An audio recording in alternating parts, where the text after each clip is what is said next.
এটা দক্ষিণেশ্বরের বাস স্ট্যান্ডের ভিডিও। মা এই ভিডিওটা করে এনেছে কাজের ফাঁকে। মা তখন বাড়ি আসছিল, তখন 7:30 বাজে। দোকানপাটও রয়েছে দেখেছেন, কিন্তু সবই বন্ধ। 7:30টার সময় চারিদিকে এত খালি, ভাবাই যায় না।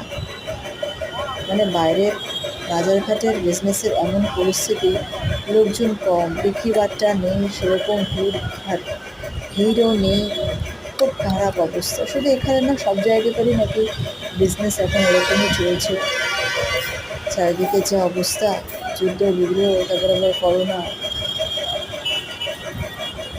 ছড়াচ্ছে আস্তে আস্তে, কী যে হবে জানি। মা কাজে গেছিলো, ফেরার পথে মা বাসে বসে ভিডিওটা তুলেছে। সেটাই আমি এখন এডিট করে ভয়েস দিয়ে আপনাদের সামনে তুলে ধরেছি। দেখুন বাস স্ট্যান্ডটা, এখানে এটা হচ্ছে বাস স্ট্যান্ড, আর একটু পাশে অটো স্ট্যান্ডও আছে।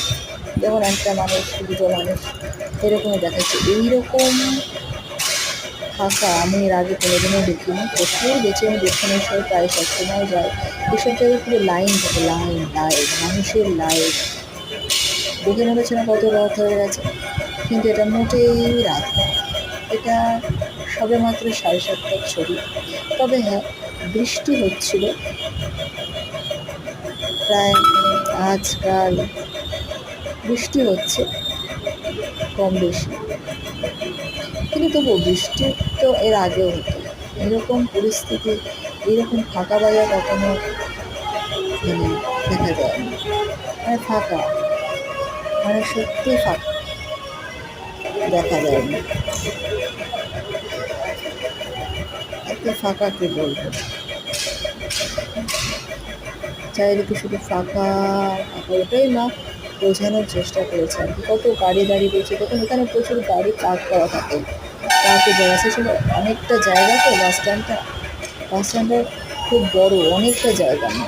এখানে টয়লেটও আছে। আর এটা হচ্ছে বনগা যাওয়ার বাস। এটাতে করে আজকে বাড়ি ফিরেছে। দেখুন বাস কীরকম ফাঁকা, একটা দুটো মানুষ। বাস এরকম ফাঁকা থাকে, বাসে দাঁড়াবার পর্যন্ত জায়গা থাকে না। এইরকম অবস্থা, দাঁড়াবার পর্যন্ত জায়গা নেই,